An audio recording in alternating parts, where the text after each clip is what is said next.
Habang pinagmamasdan ni Ronelio ang kanyang ama na si Rodi, ay hindi niya maiwasang hindi kabahan. Sa gabing yun kasi ang nakatakdang panahon para makipagkita ang kanyang ama sa mga aswang. Bukod sa pagiging kapitan ng kanilang barangay, kilala rin ng kanyang ama bilang isa sa matinik na manunugis ng aswang. Pero mula nang maging kapitan si Rodi, ang tanging na lamang niyang iniisip ay kapayapaan sa pagitan ng mga aswang. Pa, sigurado ka ba sa gagawin mo? Kinakabahan ako sa mga naiisip mo eh. Tinapik ni Rodi ang kanyang anak sa balikat. Huwag ka mag-alala, anak. Wala namang mangyayaring masama. Kasama ko naman ang mga grupo namin. Kung magtatraidor ang mga aswang, mayayari sila. Pero hindi ko pa rin po kasi maintindihan pa eh. Mga aswang kasi yun. Magaling silang mandinlang. Hindi dapat sila pinagkakatiwalaan. Anak, kailangan nating subukan ng ganitong paraan. Kung hindi makakaroon ng kapayapaan sa pagitan ng tao at mga aswang, kawawa ang mga susunod na henerasyon. Mamanahin nila ang nakakakilabot na kaguluhan. Napailing na lamang si Ronelio. Alam niyang hindi na mapipigilan ng kanyang ama. Buo na ang loob ni Rodi. Isa pa, matagal na rin itong binabalak ng lalaki bago pa man siya maupong kapitan. Mag-iingat ka na lang pa ha. Basta ako, wala pa rin akong tiwala sa mga aswang. Kahit kailan, hindi ko sila mapapatawad sa ginawa nila sa kaibigan ko. Naiintindihan ko ang nararamdaman mo, anak. Pero sana, huwag kang papalamon sa galit. Mas masarap magpatawad. O sige na, aalis na ako. Tumango na lamang si Ronelio. Pinagmasdan na lang niya ang ama na lumabas ng kanilang bahay. Ay nako, nagugulan talaga ako sa kanya. Pero bahala na siya. Matanda na siya. Tumayo si Ronelio at inayos niya ang kwelyo ng damit. Tumapat siya sa salamin at maingat na hinawi ang kanyang buhok. Tumingin siya sa kanyang relo.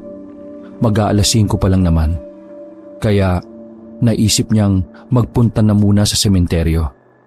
Total, malapit lang naman yon sa kanilang barangay.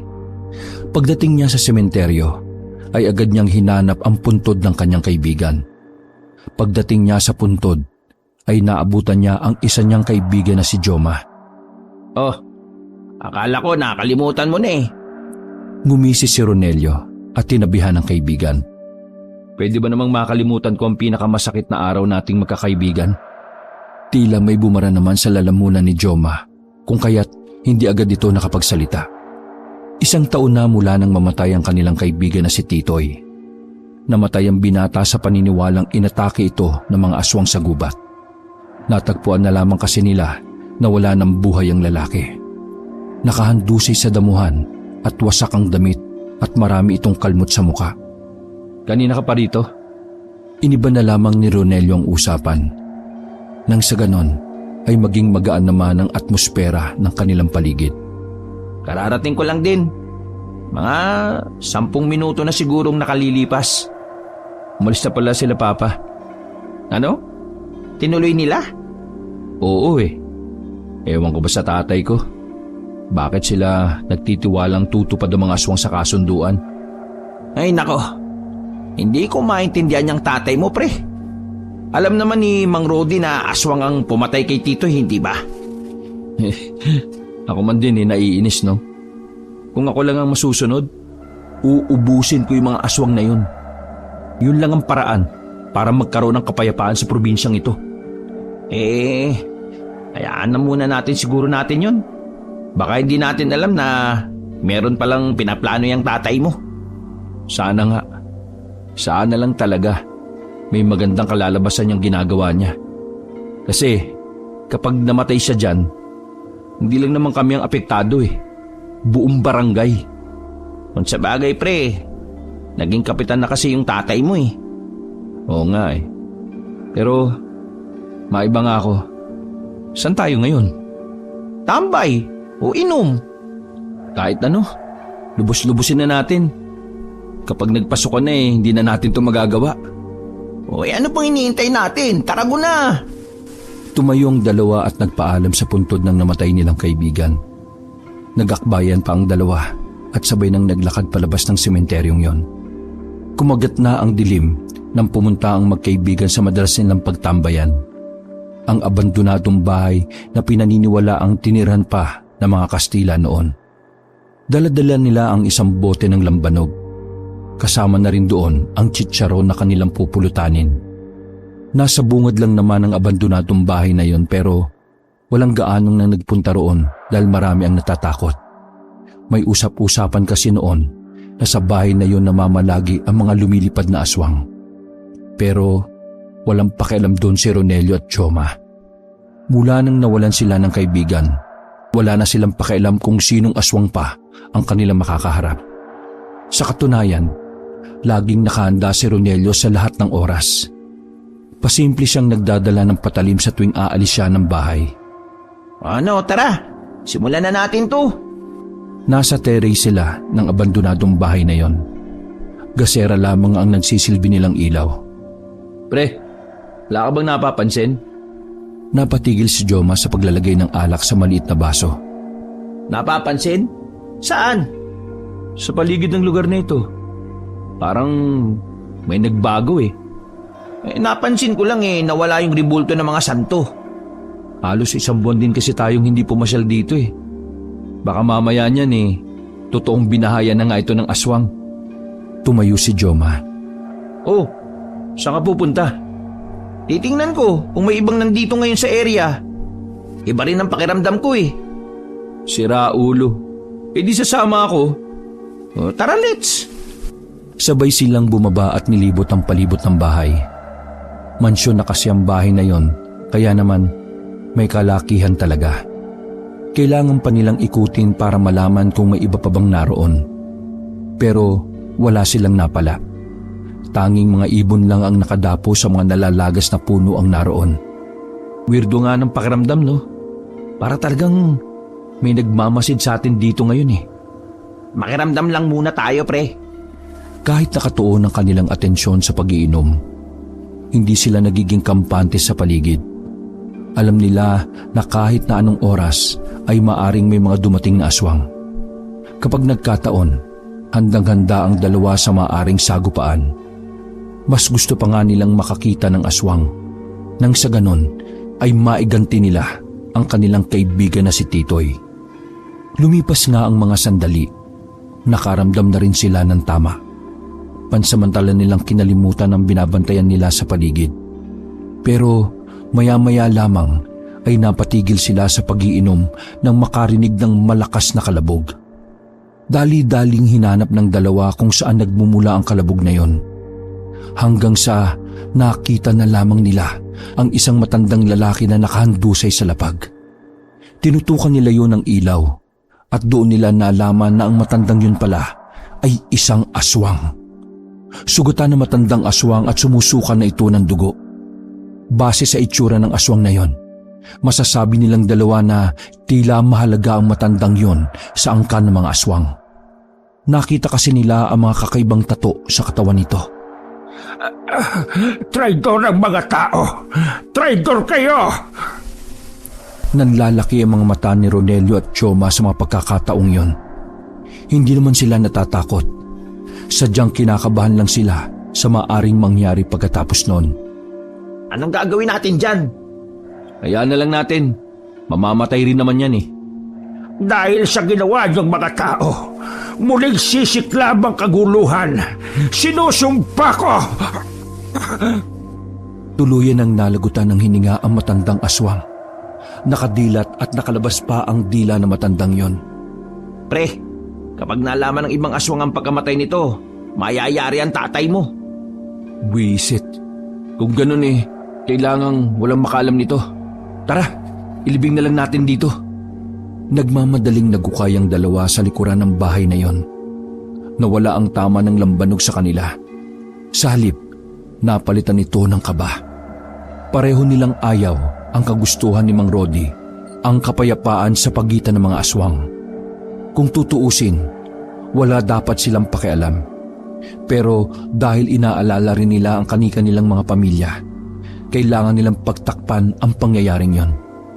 Okay na yatang ganito kalalim. Hindi pa yan okay. Pare, aswang ang ililibing natin hindi pusa o aso. Kaya kailangan magukay pa tayo. Ay, ang bihirang buhay to. Pinagpatuloy ng dalawa ang paghuhukay. Makalipas lang ng halos 1 oras, naging sapat na rin ang lalim ng paglilibingan nila. Pinagtulungan nilang buhati ng bangkay na matanda. Binilisan nila ang pagsapaw ng lupa. Tagaktak ang pawis nila. Pero hindi sila makaramdam ng pagod. Ang nananalaytay lang sa kanilang kalooban ay ang pangamba. Ayos na yan. Wala na siguro makakaalam yan. Pero paano kung may ibang aswang na pumunta rito at maamoy nila yung nakabaon dyan? Anong gagawin natin? Huwag kang mag-isip ng negative, pre. Magtiwala ka lang. Kainis talaga eh. Parang tayo patuloy yung may kasalanan kapag nagalit yung mga aswang na yan. Kung malaman nila, di magalit sila. Marami namang miyembro sila, Papa Kakayanin nila yun.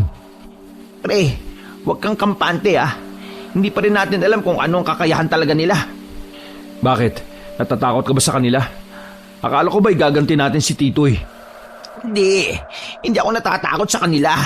Sinasabi ko lang sa'yo na hindi mo dapat minamalit ang mga kalaban mo. Sa bagay, may tama ka nga naman. Nawala na nga ang tama ko Visit na aswang yan. O sige na, ipatag na lang natin to tapos umalis na tayo rito. Matapos ang oras nila roon, ay agad na rin nilang nilisan ang lugar. Nilinis nila ang kanilang pinag-inuman. Nang sa ganon ay wala ring makakaalam na nanggaling sila roon. Kalmado at normal lang silang naglakad pa uwi. Hindi na mahahalata sa mga muka at kilos nila na meron silang mabigat na lihim. O paano? Ingat ka Dito na ako. Tinapik pa ni Ronelio ang balikat ng lalaki bago sila maghiwalay ng landas. Nang makauwi siya sa kanilang bahay, ay ang kanyang ina lamang na si Salome ang naabutan niya sa bakuran. May pangamba sa mukha ng ginang habang ito ay nagluluto. Ayos ka lang, Ma? Wala pa ang papa mo. Hindi pa nakakauwi. Nag-aalala ko baka kung ano na nangyari sa lakad nila ng mga kasamahan niya. Kinakabahan ako sa kasunduan na yan Wala akong tiwala dyan sa mga aswang na yan. Kung sana pinagtuunan na lang niya ang pagiging kapitan, di sana hindi ako nag-aalala ng ganito. Tinabihan ng binata ang kanyang ina. Hinagod nito ang likod ng ginang para pakalmahin. Ma, relax ka lang. Nasa maayos na kalagayan si Papa. Baka may dinaanan lang sila. Pero ang katotohanan, maging si Ronelio ay kinakabahan na rin. Anong oras na kasi noon, wala pa rin si Mang Rodi. Hindi maiwasan ni Ronelio na mag-isip ng kung ano-ano. Ipagdasal na lang natin na sana makauwi pa ng buhay ang papa mo. Hindi biro ang pinuntahan nila. Baryo ng mga aswang yon. Ma, kalma ka nga. Yung puso mo baka mamaya niyan bumalik si Papa tapos ikaw naman ang wala na kasi inatake ka. Ay nako, loko ka talagang lalaki ka. Yan, ganyan. Ngumiti ka, Ma. O sige na, maluluto na itong nilaga ko. Mamaya lang kumain na tayo. Mauna na siguro tayo sa papa mo. Inakbayan na lamang ni Ronelio ang kanyang ina. O sige, Ma, pasok na muna ako sa loob. Tumango na lang ang ginang. Pagpasok ni Ronelio sa kanilang bahay ay agad siyang dumiretso sa kanyang kwarto. Sa ilalim ng kanyang papag ay kinuha niya roon ng isang kahon. Binuksan niya yon at bumungad ang ilang kagamitan na bigay ng kanyang ama. Magagamit ko na kaya itong mga gamit na ito? Siguro kapag sumiklab na ang gulo. Sa kalagitnaan ng hapunan ay natanaw ng mag-inang Ronelio at Salome ang paparating na si Rodi. Ramdam ng binata na positibo ang daladalang balita ng kanyang ama base na rin sa malapad nitong ngiti. Oh, na pala si Papa Diyos ko, salamat naman sa Diyos. Pagpasok ni Rodi sa kanilang bahay ay bungad agad nito ang magandang napagkasunduan nila ng mga aswang. Umupo ito sa bakanting upuan at sandaling uminom ng tubig. Mahal, anak, magiging payapa na ang barangay natin. Pumayag ang mga aswang sa kasunduan para sa kapayapaan. Aba, kung talagang tutupad sila sa kasunduan na yan, maganda nga yan. Hindi na mababahala ang mga buntis sa atin. At pumayag sila na wala na silang bibiktimahin kahit sino sa taga-barangay natin. Kapalit nun, wala rin papatay na aswang ang organisasyon namin. Wala nang makakasakitan. Wala nang magbubuwis ng buhay. Ngumisi si Ronelio at madiin na tinusok ng tinidor ang pritong isda. Oh, bakit anak? Hindi ka ba masaya na makakaroon na ng katahimikan ng lugar natin? Hindi na matatakot ang mga tao na maglakad ng mag-isa sa gabi. Pa, gusto ko rin po ang kapayapaan. Pero hindi mapapayapa ang kalooban ko kung walang mananagot sa kamatayan ni Titoy. Aswang ang pumatay sa kanya. Ano na lang ang mangyayari doon? Wala na lang? Anak, wala naman tayong katibayan na aswang nga ang pumatay sa kaibigan nyo. Maraming hayop na maaaring umatake sa kanya. Mawalang galang na pa. Pero bakit ba parang tiwalang-tiwala ka sa mga aswang na yan? Ano bang pinakain nila sa'yo? Hindi ba kayo mga manunugis ang nakakaalam kung gaano sila kadelikado? Kung ituring nyo na sila ngayon para na lang silang mga tao na kagaya natin. Anak, ang boses mo! Huminga ng malalim si Ronelio. Pasensya na po. Ronelio, anak, balang araw ay maiintindihan mo rin ako. Sa ngayon kailangan mong tanggapin na kapayapaan lang ang makakasalba sa ating lahat. Magagaling naman ho kayong manunugis Bakit hindi nyo na lang silang ubusin kaagad? Hindi yung ganun kadali, anak. May mga bagay kaming dapat na ingatan. Basta, magtiwala ka lang sa akin, anak. Magiging ayos din ang lahat. Saan na nga lang po hindi nyo makalimutan kung gaano ako nasaktan nang mawala si Titoy nang dahil sa mga aswang. Sige na po, tapos na po akong kumain. Magpapahangin na po muna ako. Napailing na lamang si Salome nang tumayo na ang binata. Mas pinili na lang kasi ni Ronelio na umiwas na lamang sa diskusyon. Kesa naman may masabi pa siya na maaaring makasakit sa kanyang ama. Kahit gabi na, ay pinuntahan na lamang niya si Joma. Alam niya nagising pa ang kaibigan sa mga ganong oras. Sakto naman na nakita niya si Joma na naggigitara sa loob ng bakuran. Palagay ni Ronelio ay nagpapatunaw lang ito ng kinain. O kaya naman hindi pinapasok sa bahay dahil naamoy ang alak sa kanya. Huminto sa pagkaskas ng gitara ang lalaki. Oh, kakakita lang natin kanina Magkikita na naman tayo ngayon. Siguro may problema ka, no? Bakit? May nakaalam na ba na sikreto natin? Umupo si Ronelio sa gilid ni Joma at inagaw ang gitara. Pre, pumayag na raw yung mga aswang sa kasunduan Nagkasagutan nga kami ni Papa.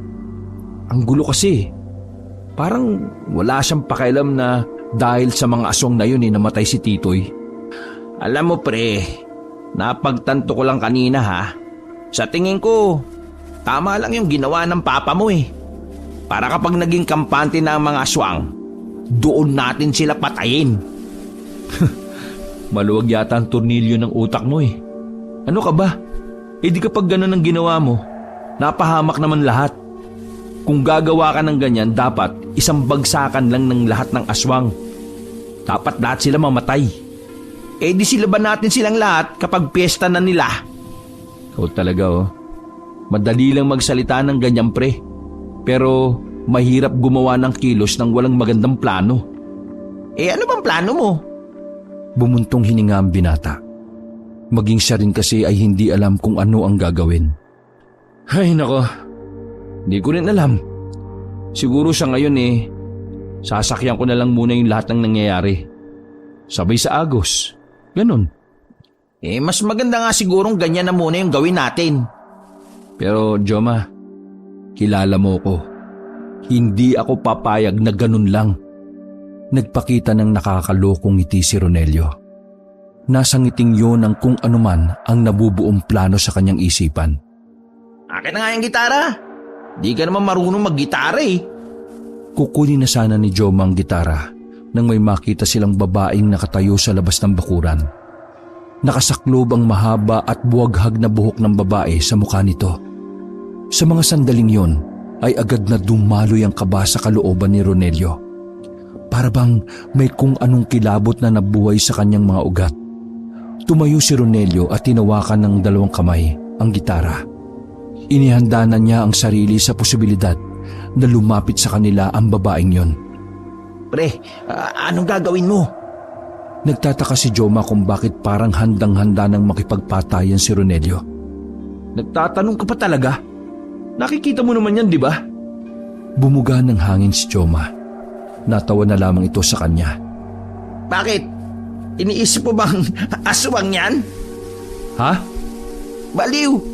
Si Tita Medina yan, kapatid ng nanay ko yan. Kararating lang nakaraan, no? Ha? Tita mo? Bakit ganyan ang itsura? Malamang, lasing na naman.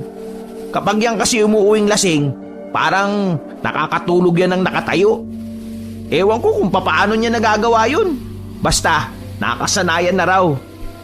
Teka nga, higisingin ko na muna. Lumabas ng bakuran si Joma at nilapitan ng kanyang tiyahin. Tita! Tita! Uy! Gising! Natutulog ka na naman ng nakatayo. Uy! Naalarma na si Ronelio dahil sa lakas ng pagkakasabi ni Joma. Huy, sira ulo. Bakit mo naman sinisigawan? Kapag lasing tong tita ko, bingi. Kaya dapat sinisigawan to. Sandaling bumuelo si Joma at tinapat ang kanyang bibig sa tenga ng ginang. Tita! Gising! Uy! May Bombay! Parang binuhusan ng malamig na tubig ang ginang. Agad nitong hinawi ang buwaghag na buhok at bumungad ang mukha nitong parang mukharing aswang. O diba? Nagising? Takot sa Bombay to eh. Ayaw masingil. Dami kasing utang eh. Palingon-lingon ang ginang sa paligid. Para bang merong tinatakasan. Ay, Jama. Nasaan ang Bombay ha?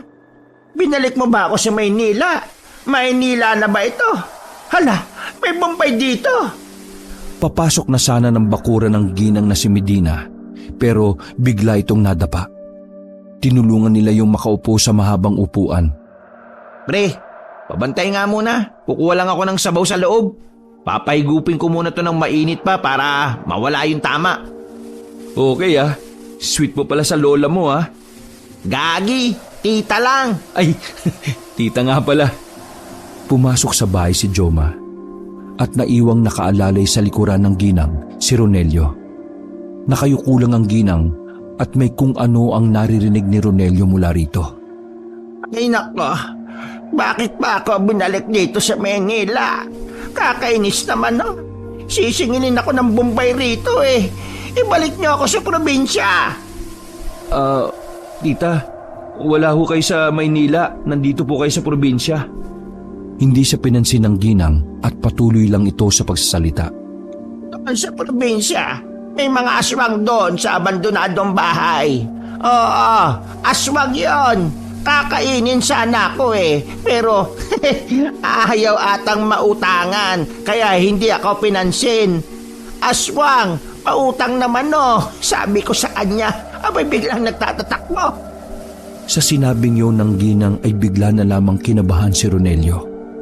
Naalala niya ang aswang na inilibing nila ni Joma sa abandonadong bahay. Nababahala siya na baka ang tinutukoy ng ginang na abandonadong bahay ay ang pinaglibingan din ng matanda.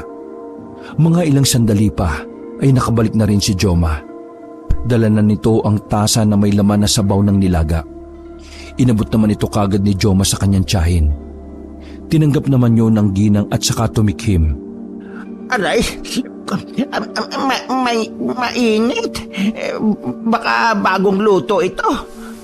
Ewan ko sa iyo, tita. Para kang baliw. Inakbayan ni Ronelio si Joma at bahagya silang lumayo. Pre, may nabanggit ang tita mo na aswang. Nabanggit rin niya yung abandonadong bahay. Nanlaki ang mga mata ni Joma sa kanyang narinig. Ano? Seryoso ka ba? Oo, yun yung sinabi ng tita mo kanina bukod sa utang niya sa Bombay. Hindi kaya nakita ng tita mo na may dumating na aswang sa abandonadong bahay? Gagi! Lagot tayo nito. Wala namang nakakaalam na tayo yung naglibing eh. Pero baka isipin nila na nag-traitor ang tatay mo. Halika, balikan kaya natin. Sira! Delikado na ngayon oh. Bukas na lang. Para maliwanag na. Kalma ka lang pre, kalma. Tsaka baka malay mo, dala lang ng kalasingan ni tita yun. Eh dati nga sabi niya, nakita niya yung si Darna eh. Ay nako, sana nga nabubuang lang yan tiyahin mo. Dahil pag nagkataon talaga, yari tayo. Para mabawasan ang kanilang pag-aalala, ay inasikaso na lang muna nila ang ginang na si Medina. Nang may mas masana ang ginang, ay tinulungan na nila itong makaiga sa katre. Pasensya na pre ha. Naabala pa kita sa pag-aasikaso kay tita. Uy, ano ka ba? Ayos lang no? Malit na bagay. Pero alam mo, kahit ganyan yan si tita, mahal na mahal ng pamilya namin yan. Yan kasi ang nag-alaga kay mama nung iniwanan kami ni papa. Nagkasakit si mama nun eh. Siya ang nagkasikaso kay mama. Kaya ngayon, marami siyang utang sa Bombay. Kami ang natulong sa kanya ngayon. Oo nga, sinabi ng okay lang eh, para kang timang. Nagdrama ka pa, ang potek. Drama, nagkukwento lang ako no, buang ka. O paano? Bukas na lang ulit. Huwag mo na muna masyadong isipin yung sinabi ni tita. Uy, bukas ha, tanghali. O sige na, alis na ako. Kumuway pa si Ronelio nang lumabas na siya ng bakuran. Habang mag-isang naglalakad, ay makailang ulit siyang lumingon sa gilid at likuran. Pakiramdam ng binata ay may kung sinong nagmamasid sa kanya. Aminado siya na nung mga sandaling yon ay kinakabahan siya. Isang kalye pa ang kailangan niyang tahakin para makarating sa kanto ng strito nila. Nang may kumalusko sa gilid ng mga puno, mabilis na napalingon si Ronelio sa gawing yon. Kumuha na siya ng malaking bato sa gilid. Nasa aktong babatoy na sana niya ang parting yon nang biglang may lumabas ng malaking bayawak. Uy, gagi! Dumistansya kagad si Ronelio. Batid niya na ang ilang mga aswang ay may kakayahang makapagpalit ng anyo bilang mga hayop. Kung hindi siya nagkakamali ng pagkakaalala, abwak ang tawag sa mga ganong klase ng aswang. Alam kong aswang ka. Nagkaroon na ng kasunduan ng mga tao at aswang para sa kapayapaan. Baka lang hindi mo alam. Hindi gumalaw ang bayawak. Parang naghihintay lang ito na siya ang unang kumilos. Huwag ka na magtangka na saktan ako. Manganganib ang mga kaangkan mo. Para siyang tanga na kinakausap ang bayawak na yon. Napalingon si Ronelio nang makaramdam na may tao na sa kanyang likuran. Isang lalaki na may dalang airgun. Binaril nito ang bayawak na parang wala lang nangyari. Napanganga na lamang si Ronelio ng mga sandaling yon. Nakaramdam siya ng hiya dahil sa ginawa niyang pagkausap sa walang kamalay-malay na bayawak. Akala ko aswang yan. Lumapit sa kanya ang lalaki. Di yan aswang. Kung aswang yan dapat nag-uukay yan ng lupa. Nangihila sila ng paa. Ganun ba? Minsan, ayos din na itigil natin ang pagdodroga, kapatid. Kasi nakaka-apekto yan sa utak natin. Tulad ngayon, tamang hinala ka. O sige na, umuwi ka na. At ako manghuhuli pa ng bayawak. Napakamot na lamang si Ronelio sa kanyang ulo. Kinabukasan ng umaga ay nagambala ang tulog ni Ronelio dahil sa malakas na usapan sa labas. Kahit nakulang sa tulog, ay bumangon siya para alamin kung ano ang kanyang mga naririnig. Pagsilip niya sa labas, ay nakita niya ang kanyang ama na kausap ang dati nilang kapitan na si Arnulfo. Base sa nakikita ni Ronelio, galit ang dating kapitan kay Rudy. Halos sigawan na nito ang kanyang ama. Nahihibang ka na ba, Rodi? Nilalagay mo sa alanganin ng mga tao. Kung alam ko lang na ganito ang gagawin mo ginawa ko na sana ang lahat para manalo. Arnulfo, huwag na tayong maglokohan. Talagang alam ng mga tao na hindi ka na mananalo. Pinabayaan mo ang sitwasyon. Pinalala mo. Hinayaan mo lang na may mga mawala at mamatay na tao laban sa mga aswang. Ginagamit ko pa nga ang organisasyon natin para makipagpatayan sa mga aswang. Hindi mali ang ginawa ko. Pinahahalagahan ko ang buhay ng bawat isa. Ang kapayapaan na sinagawa ko para naman... Rodrigo, hindi mo ako naiintindihan. Bakit ba hindi mo makuha ang gusto kong sabihin? Manunugis tayo pareho. Magkasama tayo sa samahan. Alam natin pareho kung gaano katuso ang mga aswang na yan. Hindi sila maaaring pagkatiwalaan. Hindi mo pwedeng ipagkatiwala sa kanila ang buhay ng mga residente. Kaya paano mo nagawang magtiwala sa kanila? Mapapahamak lang ang mga tao. Magtataksil ang mga yan. Pare, tapos na ang panahon ng patayan. Pagod na rin silang mawala ng mahal sa buhay. Ngayon nila naiintindihan ang kahalagahan ng buhay ng mga kasama nila. Kaya bakit hindi natin samantalahin yon na ipagitna ang kapayapaan? Magaling silang manlinlang. Pero pare, mas magaling tayong kumilatis ng totoo at hindi. Kaya bakit ka nababahala? Buisit, walang patutunguhan ang usapan natin na ito. Sarado ang utak mo. Palibasa, naging kapitan ka na kaya wala ka ng pinakikinggan na iba. Pakiramdam mo mataas ka na. Bagito ka pa rin sa paningin ko. Kaya tandaan mo ito, Rodrigo. Kapag nalagay sa alanganin ang buhay ng maraming tao, kasalanan mo ito lahat. Matalimang tingin na ipinukol ni Arnulfo kay Rodi. Galit na galit itong umalis at sinipa pa ang nakaharang na balde. Umiling na lamang si Rodi at bumuntong hininga. Sa isip-isip ni Ronelio, may pagkakahawig ang pananaw nila ng dating kapitan. Iba rin niyang si Arnulfo Sumugod pa rito. Hayaan mo na siya. Hindi niya lang matanggap na magkaiba kami ng pamamaraan kung papaano protektahan ang barangay na ito. Sige na, mag-almusal ka na lang muna bago ka magpunta sa barangay. Sabay na kayo ng anak mo. Sa halip na problemahin ng hinaing ni Arnulfo ay idinaan na lamang nila sa pagkain. Tahimik lang naman si Ronelio ng mga sandaling yon. Hindi pa rin niya pinapansin ang kanyang ama. Matapos ang umagahan ay umalis na rin ang kanyang ama. Marami kasi itong aasikasuhin sa barangay. Dahil wala namang gagawin si Ronelio sa umagang yon, naisipan na lamang din niyang dumalaw sa barangay. Pagdating niya roon, may mga tao kagad kahit na maaga pa lang.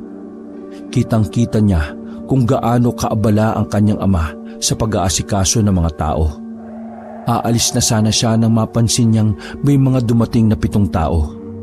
Maputla ang mga yon. Seryoso ang mga mukha na parabang hindi sila maaaring biruin. Nagsitabihan ng mga tao. Nagkaroon ng ilangan. Mga ilang sandali lang ay nakita ni Ronelio na tumayo ang kanyang ama para salubungin ang mga yon. Sino kaya yung mga yon? Parang hindi yung taga rito Mga aswang, pre. Nagulat si Ronelio nang may marinig siyang nagsalita sa kanyang likuran. Nang lumingon siya, ay nakita niya si Joma na nasa likuran na niya habang nanguya ng tinapay. Buwisit ka naman Ginulat mo ko Pero mas nakakagulat na inimbita ng tatay mo mga aswang na yan dito sa barangay. Ha? Aswang yung mga yan? Oo. Narinig ko kanina sa mga miyembro ng mga manunugis na may bababang aswang para dumalo sa barangay. Lagay ko, yan na yung mga yun Bakit kaya hindi sinabi ni Papa sa amin? Bad trip naman Pre, kinakabahan ako sa ginagawa ng tatay mo. Gusto niya yatang mamuhay na rin dito yung mga aswang kasama ng mga tao Aba, di ako papayag Ngumunguya-nguya pa si Joma at naniningkit ang mga matang nakatingin kay Ronelio. Sige nga, anong gagawin mo, Aber? Ewan ko pre, hindi ko alam. Pero gagawa ako ng paraan para hindi sila tumira dito. Di sali tayo kay Mang Arnulfo. Sali saan? Sasamahan nila Mang Arnulfo. Di mo ba alam na kumalas na si Mang Arnulfo sa mga manunugis? Gumawa siya ng bagong samahan na magpapatuloy sa pagtugis ng mga aswang. Langya ka. Napaka-chismoso mo talaga, Pero kung sasali naman ako dyan, baka magalit sa akin si Papa. Basta pre, pag-isipan mo. Wala ka rin namang magagawa kung mag-isa ka lang. Tapos ako pa kasama mo.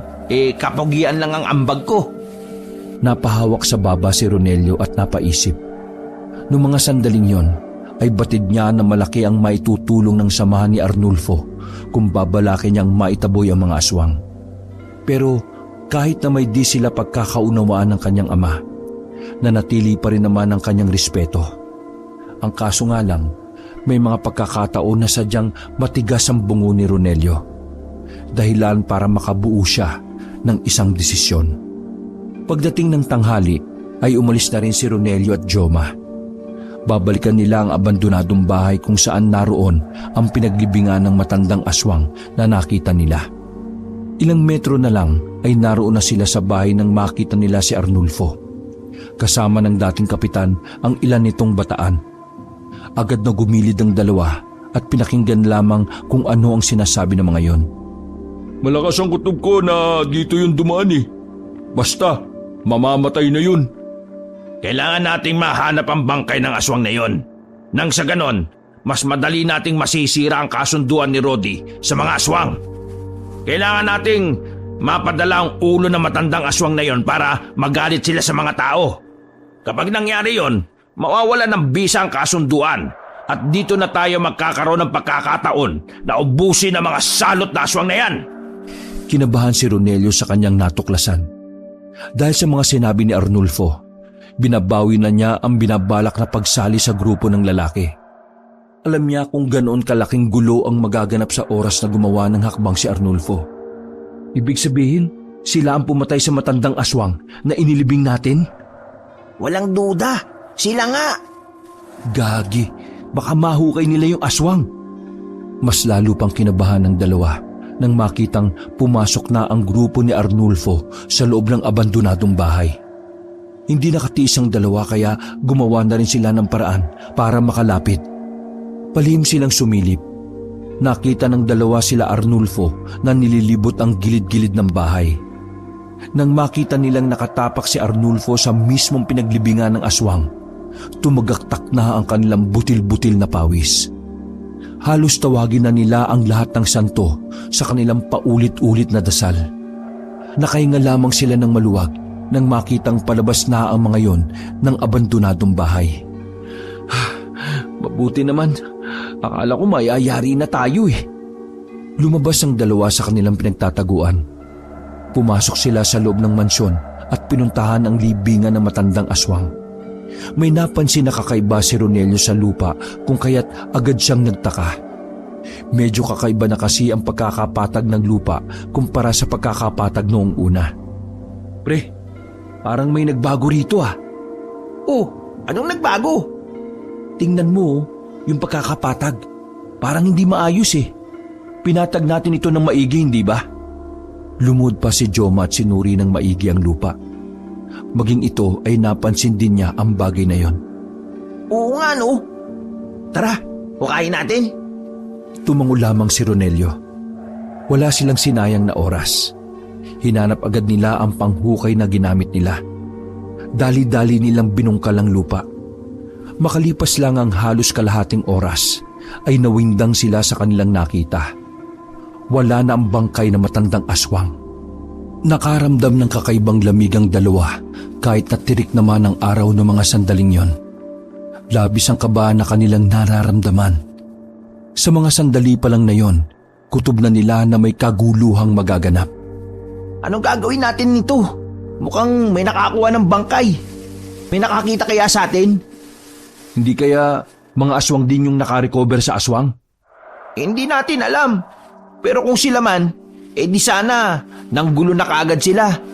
Gaganti ang mga yun, sigurado. Pero nakita mo naman, di ba? Kalmado lang sila. Nasa barangay sila na parang normal lang ang lahat. Baka wala pa silang alam. Baka iba yung nakakuha ng bangkay dito. Pwede rin na alam na nila na pinatay ang kasamahan nila pero nanatili lang silang tikom ang bibig. Ha? Ano ibig mo sabihin? Baka nagpaplano na sila, no? Ng pag-atake. Pero walang kaalam-alam sila, Papa. Naku, kailangan nilang malaman.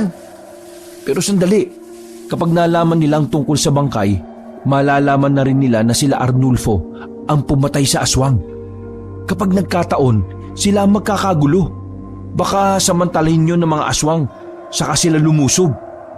Ay naku naman oh, ano gagawin natin?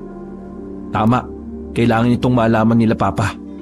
Mas maganda nang maaga malaman ni Papa na may mangyayaring panganib para makagawa kagad sila ng paraan. Oo, tama. O tara, Joma, bumalik tayo sa barangay. Nagmamadali silang tinabunan ng lupa ang hukay. Pagkatapos ay mabilis naman silang tumakbo paalis. Nang makarating sila ng barangay, ay nakasalubong pa nila ang mga bisitang aswang na papalabas na ng gate. Napatingin pa nga ang mga yun sa kanila. Hindi makapaniwala si Ronelio na mga aswang yon, na may bumisitang aswang sa barangay at parang normal lang ang mga yon kung itrato ng mga taga-barangay. Seryoso lang ang tingin ng mag-asawa. Matapos makipagtitigan ng halos 10 segundo kay Ronelio, umalis na rin ang mga yon. Pumasok na agad si Ronelio sa barangay. Naiwan si Joma sa labas dahil si Ronelio lang ang makakapasok sa opisina ng ama. Naabutan niya si Mang Rodi doon na abala sa mga papel na nasa lamesa. Napatingin ito sa kanya nang bumungad siya sa pintuan. Oh, ibala, napadalaw ka yata. Sinirado ni Ronelio ang pintuan at tumupo sa harapan ng ama. Hindi na siya magpapaligoy-ligoy pa. Pa, sa palagay ko, may mangyayaring kaguluhan. Napatigil ang lalaki sa tiniting ng mga papel at dahan-dahang nag-angat ng tingin sa anak. Kaguluhan? Anong ibig mong sabihin? Pa, kagabi may nakita kami sa abandonadong bahay na matandang aswang na naghihingalo. Pintay sila nila Arnulfo. Oy, masama yan na nagbibinta ka, anak. Hindi ako nagbibintang pa. Kanina narinig namin sila. Pinatay nila ang aswang na yon para maggalit ang iba pang aswang sa mga tao. Para hindi matuloy ang kasunduan ninyo. Pero nakatakas ang aswang sa abandonadong bahay at doon siya nalagutan ng hininga. Kami ang naglibing sa kanya pa. Tapos kanina, natuklasan namin na may nagkukay na sa bangkay ng aswang. At malakas ang kutob ko pa. Baka nalaman na ng mga aswang ang ginawa nila Arnulfo. Baka nagpaplano na sila ng paghiganti habang akala nyo ay nakalinya pa ang sitwasyon sa kasunduan. Walang lumabas na salita sa bibig ni Rodi. Pinag-iisipan niya ang sinabi ng kanyang anak. Aminado ang lalaki na malaki ang mga posibilidad na magawa ni Arnulfo ang bagay na yon. Pero hindi niya iniisip na magiging problema yon para sa napagkasundo ang kapayapaan. Para kay Rodi, hindi magagawa ng mga aswang ang umatake ng walang diskusyon na nagaganap. Yun ang pinanghahawakan niya. Anak, nagpapasalamat ako sa pagiging concern mo. Pero malakas ang kutob ko na hindi magagawa ng mga aswang ang bagay na yon. Tutupad sila sa kasunduan. Napatayo si Ronelio at napalo pa ng malakas ang lamesa. Inaasahan na niyang hindi siya pakikinggan ni Mang Rodi. Pa naman, ano ba nangyayari sa'yo? Bakit ganyan ang tiwala mo sa kanila? Oo, ayaw ko sa kasunduan na yan. Pero pa, nandito ako para protektahan yung kasunduan na sinasabi mo. Ang mga tao, lahat, ang bawat pamilya na nandito sa barangay na ito. Gusto ko silang protektahan. Pero ikaw, wala kang gagawin? Paano kung totoo yung sinasabi ko? Saka ka lang kikilos kapag marami nang namatay? May nilukot na papel ng kanyang ama. Sabay nag-alok ito ng pakikipagkamay.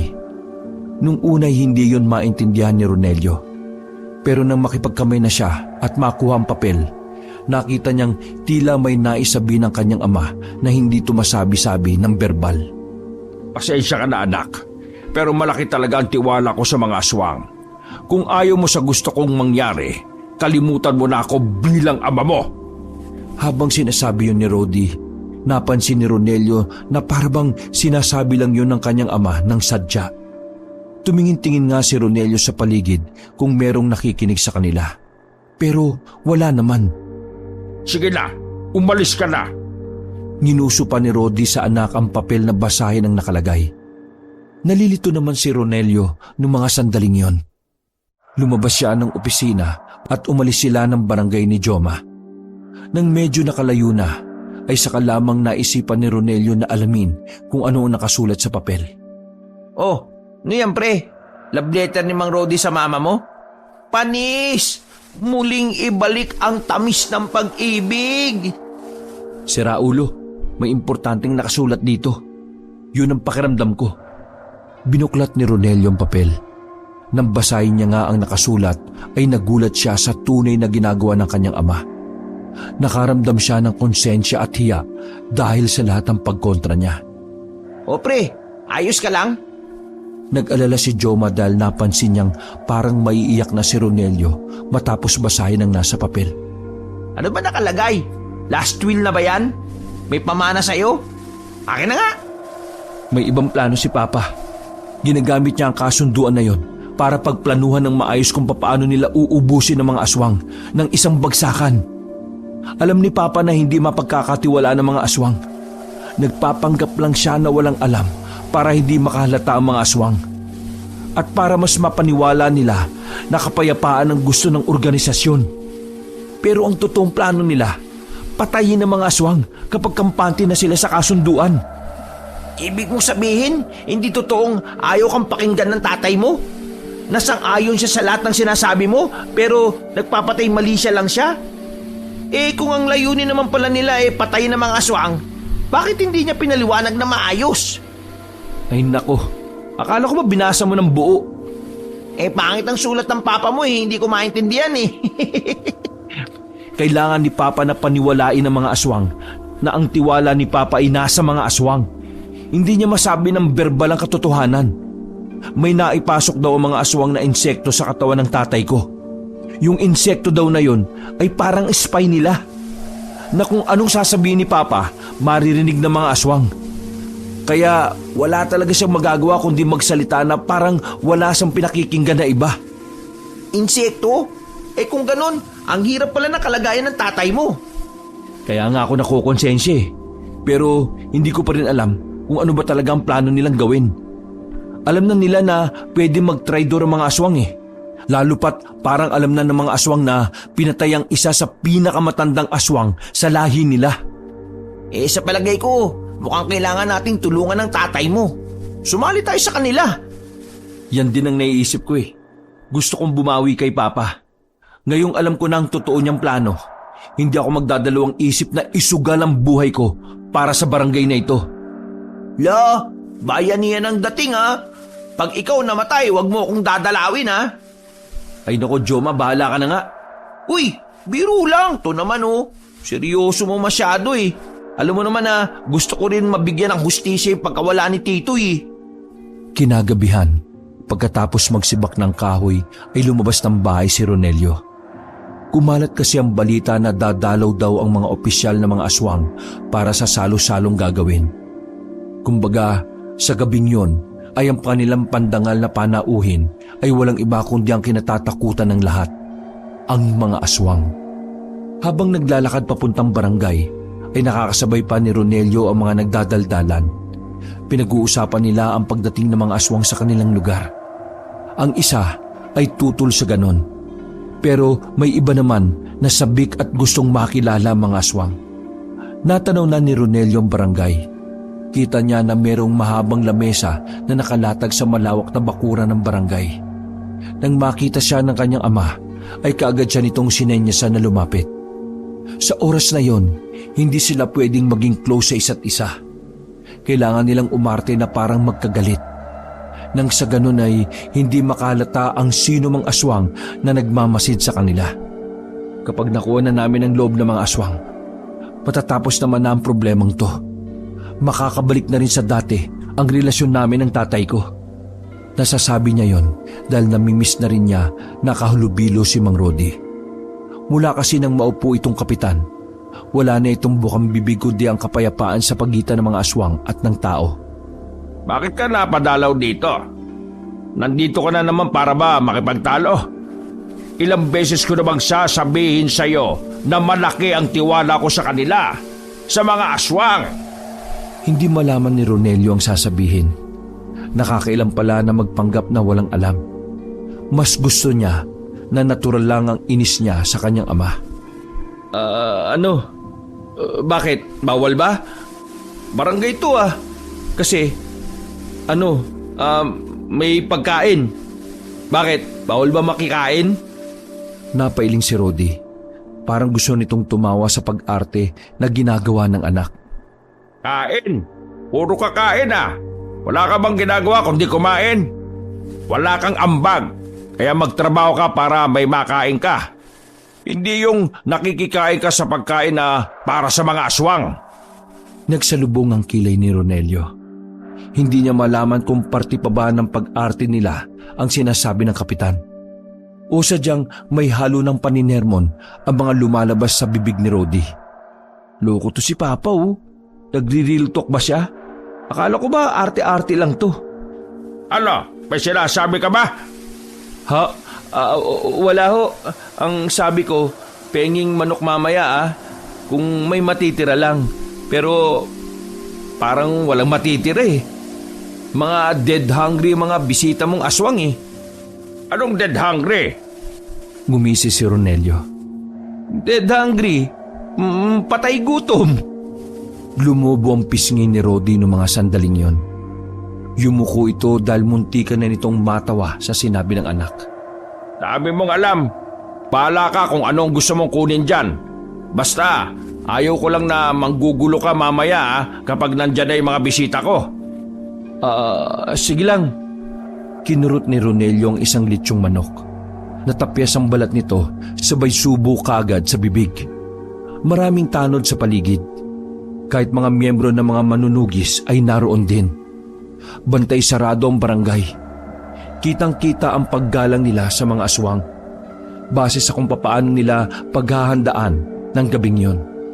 Mga ilang sandali lang, mas lumakas ang bulong-bulungan ng mga tao. Sa labas ng barangay, dumating na kasi ang mga aswang. Hindi sila bababa ng 15 katao. Magagara ang suot nila na parang mga politiko. Mahahalataan talaga na hindi sila basta-bastang aswang. Agad na inasikaso ng mga tauhan ng barangay ang mga aswang. Isa-isa nilang pinaupo mga yon sa mga nakalaan na upuan. Maraming salamat sa pagpapaunlak sa imbitasyon ko sa inyo, Kalion. Si Kalion ang sinasabing pinuno ng mga aswang sa baryo ng medyo maliit lang din sa kanilang barangay. May katandaan na rin ito, ngunit makikitang malakas pa rin ang pangangatawan. Maraming salamat din sa imbitasyon at sa mainit na pagtanggap. Buong akala ko hindi kami makakarating ng buhay. Akala ko hindi kami tatanggapin ng mga residente rito. Pero nagkamali ako. Natawa si Rodi nung mga sandaling yon. Alam na ng lahat ang tungkol sa kasunduan. Kaya asahan nyo na mas marami pang mga tao ang unti-unting matatanggap ang presensya ninyo. Sa ngayon, pag-usapan natin ang ilang mga bagay na makapagpapatibay sa pagkakaibigan natin. Pero bago yon, sabayan natin ng lambanong para mas masarap ang usapan. Tumango si Kalion. Sumenyas ito sa isang aswang para amuyin ang alak. Tumango ang aswang na yon bilang pagsang-ayon na ligtas yon inumin. Inamoy din ang mga pagkain kung may halong bawang at asin. Pero aprobado rin yon. Habang nag-uusap si Rodi at Kalion, nasa isang banda lang si Ronelio. Tahimik na nakikinig at pinagmamasdan ng mga aswang. Posible pala silang makahalubilo sa hapagkainan? Halos isang oras din ang usapan na yon. Inip na si Ronelio sa gilid. Tumaba na yata ang mga lamok na busog sa dugo niya. Nang hindi na niya matiis sa mga kagat ng lamok, ay lumipat na siya ng pwesto. Umikot siya sa kabila.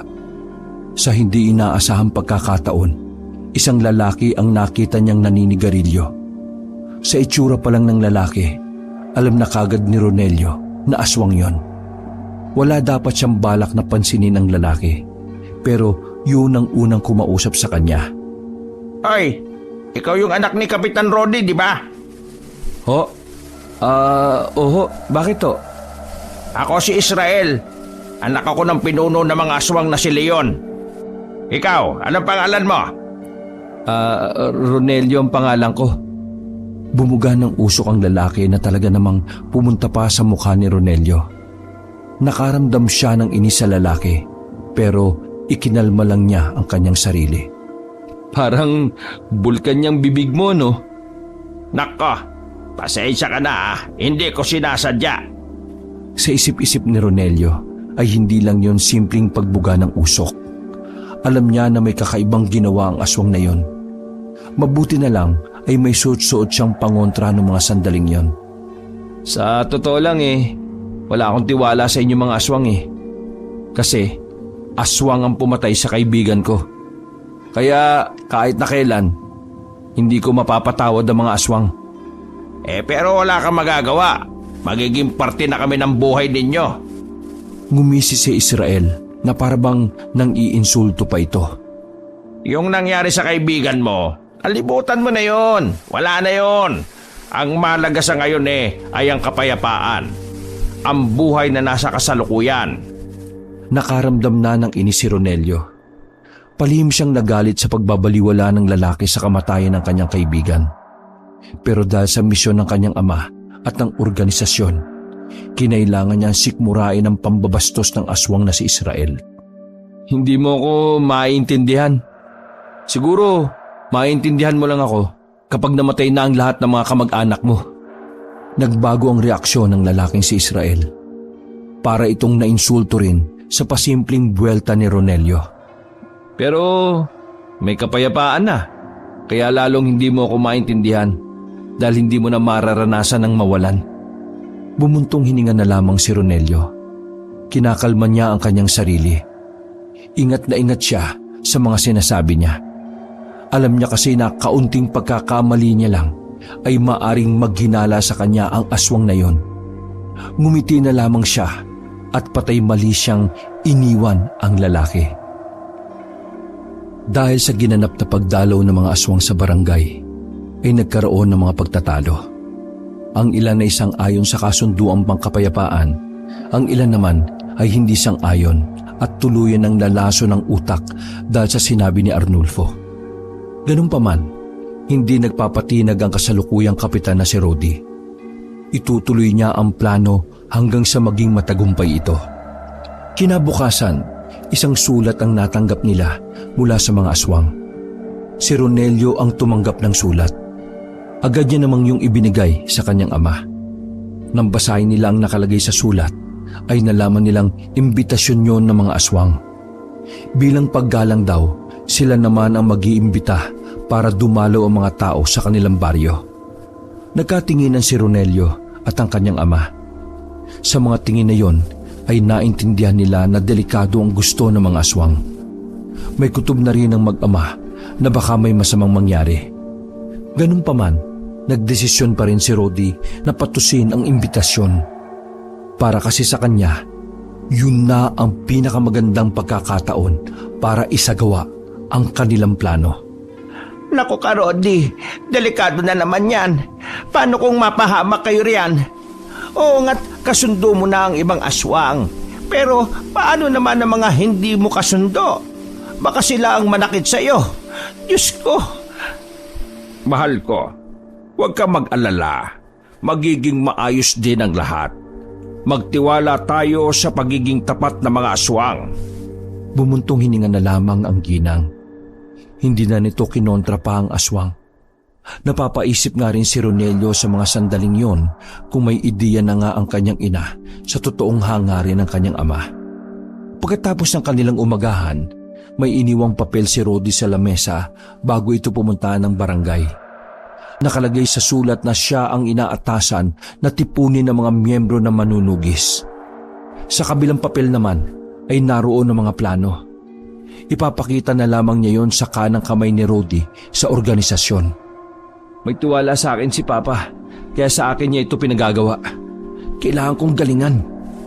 Bago maging tirik ang araw sa labas, ay lumabas na ng bahay si Ronelio. Pinuntahan niya si Joma para may makasama siyang tumungo sa kuta ng mga manunugis. Kabisado naman ni Ronelio ang kuta ng mga yon dahil ilang beses na siyang nakarating doon. Unang beses pa lang akong makakapunta sa kuta ng mga manunugis. Safe ba tayo doon, pre? Naglalakad na sila sa gilid ng bundok habang tinatahak ang daan patungong kuta. Bakit ka ba natatakot? Ikasama mo ko. Tsaka hindi naman masasamang tao yun, no? Wala lang. Baka lang ma-bad trip ako sa kanila at mabalibag ko lang sila. Wala ka talagang kwentang kausap, oh. Makalipas pa ang ilang sandali ay nakarating na rin sila sa kuta. May 3 bahay sa area na yon. At ang gitnang bahay ang sinasabing opisina ng mga opisyal na mga manunugis. Sinalubong sila ng mga naabutan nila roon. Dinala siya sa kondo ng opisina. Ipinaliwanag ni Ronelio sa kanang kamay na si Carlito ang mga bagay-bagay. Sumang-ayon naman ang kanang kamay sa kasagutan ng kanilang pinapanood na si Rudy. Pagdating ng tanghali, umalis na rin ang dalawa. Nakahanda na ang lahat. Planchado na ang plano ng mga manunugis. Habang naglalakad pa uwi, muling nakita ni Ronelio at Joma ang grupo ni Arnulfo. Nakatambay ang mga yon sa gilid ng ilog. Dahil naiintriga ang dalawa, lumapit sila roon para makinig. Nakakapunyenta. Walang pakialam ang mga aswang kahit na pinatay natin ang isa sa pinakamatanda sa kanila. Ano kayang binabalak ng mga salot na yon? Mukhang kailangan na nating umisip ng ibang paraan, ah. Kung kinakailangan na lumusob tayo, gawin na natin. Kesa sila ang unang umatake sa barangay. Kitang-kita ni Ronelio ang matinding galit sa mukha ni Arnulfo. Bago pa sila makita roon, ay nagdesisyon na rin ang dalawa na umalis. Baka sila pa ang mapagbuntunan. Mabilis na lumipas sa mga oras. 6:00 na ng gabi. Kasama na ni Ronelio at Joma ang mga miyembro ng mga manunugis. Pumayag kasi si Rodi na sumama si Ronelio sa gagawin nilang organisasyon. Samantala, sa gitna ng madilim na kagubatan ay tanging sululang ang nagsisilbing ilaw. Tinatahak ni Rodi ang kasama ng mga opisyal ng barangay. Papunta na sila sa baryo ng mga aswang para paunlakan ng imbitasyon. Malakas ang loob ng mga taga-barangay dahil alam nilang nakasunod naman ang mga manunugis. Yung kasi ang nabasang plano ni Ronelio. Magiging pain ng mga taga-barangay para alamin kung may masama ba talagang balak ang mga aswang. Sigurado ba itong mga kasama natin na ayos lang ang papa mo at ang mga opisyalis na mauna? Hindi ba baryo ng aswang ang pupuntahan natin? Alam nila ang ginagawa nila. May tiwala ako kay Papa. Isa pa, hindi basta-basta mga kasama natin. Mga birador sila ng aswang. Bakit kasi hindi na lang nila basta patayin noon yung mga aswang para wala nang ganito? Hindi nga kasi pwede yun. Matagal ang panahon ang ginugol nila Papa para alamin kung ilan ba talaga ang bilang nila. Hindi ka pwedeng lumusob sa gera kung wala kang sapat na kaalaman tungkol sa kalaban mo, no? Sumabat naman ang kanang kamay na si Carlito sa pag-uusap ng dalawa. Tama si Ronelio. Alam mo, kung takot kang mamatay, dapat hindi ka na sumama eh. Lahat na nang dito, nasa kabilang hukay ang paa. Bumulong naman si Joma kay Ronelio. Palamputik. Pwede ko ba sampalin yan? Pwede naman. Basta, sagot ko na kape mo sa lamay. Napailing na lamang si Ronelio at tinuon na lang ang atensyon sa paglalakad. Mga ilang sandali lang ay natanaw na rin niya ang isang baryo. Yun ang hinihinala nilang baryo ng mga aswang. Sa mga sandaling yon, nakaramdam na ng bahagyang kaba si Ronelio. Lalo na nang makita nilang sinalubong na ng mga aswang ang mga taga-barangay sa bukana ng lugar. Lumapit sila Ronelio habang nakatago para marinig nila ang magiging usapan ng mga yon. Magandang gabi sa inyong lahat mga kapatid. Lalo na sa iyo, Leon. Magandang gabi rin sa iyo, Rodrigo. Ikinagagalak ko ang inyong pagpunta. Gusto kong sabihin sa iyo na nakarating sa amin ang isang balita na may pumatay sa isa naming kasamahan. Lumakas ang kabog ng dibdib ni Ronelio nang marinig ang sinabing yon ni Leon. Diretsa ng ginawa ng matanda at wala man lang itong pasintabi. Dahil doon, alam na nila na hindi na magiging maganda ang mga susunod na mangyayari. Kinalulungkot kong marinig yan. Pero wala namang nakarating sa amin na ulat tungkol dyan.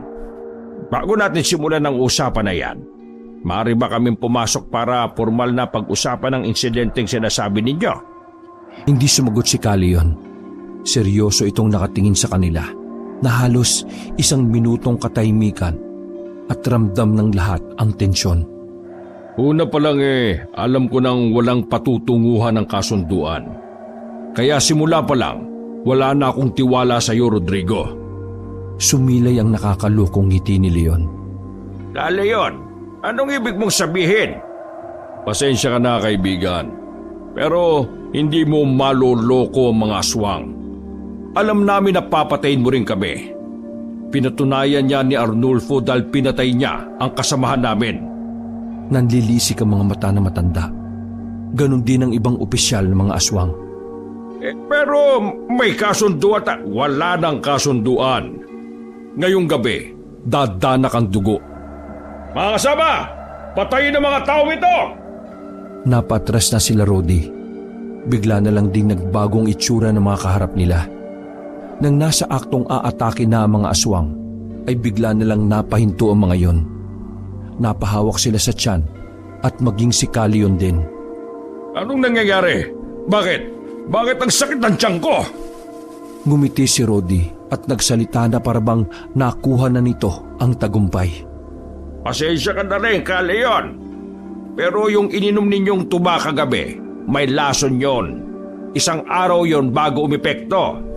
At ngayon na ang pagkakataon na yon. Walang hiya ka. Papatayin ko. Naudlot ang pagsasalita ni Calion nang biglang may tumusok na palaso sa noon nito. Dumating sila Arnulfo galing sa dilim. Sinunod na papanain ng mga kasama ni Arnulfo ay ang iba pang opisyal ng mga aswang. Kung sinabi mo lang sana sa akin ng maaga ang plano mo, di sana'y hindi tayo nakasamaan ng loob. Pasensya ka na. Kailangan Sira ulo! Napatay nila kaagad ang mga opisyal ng mga aswang. Samantalang lumusob na rin ang mga aswang na natitira. Pinamunuan na yon ng aswang na nakausap ni Ronelio na si Israel. At sa pagkakataong yon, lumabas na rin sila Ronelio sa kanilang pinagtataguan. Marami ang mga aswang kaya kinakailangan na rin nilang makipagsagupaan. Ayos ka lang ba, Joma? Ayos lang ako! Tumango na lang si Ronelio kahit nakita niyang may umaagos na tubig mula sa shorts ng kaibigan. Nagsimula ang sagupaan. Dahil sa mahuhusay at malalakas talagang mga manunugis, nagawa nilang pulbusin ang lahat ng umaatake sa kanila. May mangilang-ngilang nasugatan sa kanila, ngunit wala namang namatay. Ubusin ang mga aswang! Walang ititira! Lalong ginanahan si Ronelio sa pagkakataong yon. Bawat aswang na lalapit sa kanila ay tinataga niya ng hawak na itak. Makalipas lang ang ilang sandali, marami na ang nalaga sa bilang ng mga aswang. Hanggang sa ang aswang na si Israel na lamang ang natitirang buhay. Ngunit marami na ring tama sa katawan. Nakahiga na ito sa lupa at naghihintay na lang ng kanyang oras. Naiintindihan mo ba yung pakiramdam na mawalan? Naiintindihan ko na. Pero wala na akong panahon para magalit at magiganti. Kaya mabuti pa patay mo na ako. Huwag mo akong utusan, oh. Hintayin mo na lang ang oras mo. Ako ang pumatay sa kaibigan mo. Pinatay ko siya, kaya dapat napatayin mo na ako. Biglang nabuhay ang galit na matagal nang nakatago sa puso't isipan ni Ronelio. Sige na, batayin mo na ako. Pinatay ko ang kaibigan mo nang walang kalaban-laban. Tumawa ng malakas ang lalaki. Humigpit naman ang hawak ni Ronelio sa itak. Nang hindi na siya makapagpigil, hinagupit niya ng itak ang lalaki. Agad na binawian si Israel sa lakas ng kanyang pagkakataga. Bumuntong hininga si Ronelio at tumingin sa itaas. Titoy, okay na. Nabigyan na namin ng hustisya ang pagkawala mo. Naramdaman na lamang ni Ronelio na nakaakbay na sa kanya si Joma. Nagawa nilang magtagumpay sa laban na yon. Naubos nila ang mga aswang at wala silang itinira na kahit na isa. Mula noon, naging payapa na ang buhay ng mga residente. Wala nang aswang na nagiging dahilan kung bakit natatakot ang karamihan na maglakad ng gabi. Ilang araw na ang nakalipas mula nang makamit nila ang kapayapaan. Ramdam na ramdam ang pagiging maaliwala sa kanilang lugar. Ayos ka lang ba, pa? Ayos lang naman ako. Medyo nahihilo lang. Normal lang naman ito dahil sa pagtanggal ng insekto sa katawan ko. Sigurado ka ba dyan, pa? Baka mamaya iba na yan, ha? Huwag ka na nga mag-alala, anak. Siya nga pala, magre-retire na ako bilang leader ng manunugis. Tutuon ko ang atensyon ko sa pagiging kapitan. Sino ang magiging pinuno? Si Arnulfo. Ayaw naman ni Carlito ikaw ba, anak? Anong balak mo ngayon sa mapayapa na barangay natin? Mag-aanda na ako para sa pasukan. Tapos, bibigyan ko na rin kayo ng apo kapag nagkataon. Nagtawanan na lamang ang mag-ama. Perpekto ang sandaling yon para sa kanila. Dahil sa wakas, makakagising na rin sila sa umaga na walang problema. Wakas.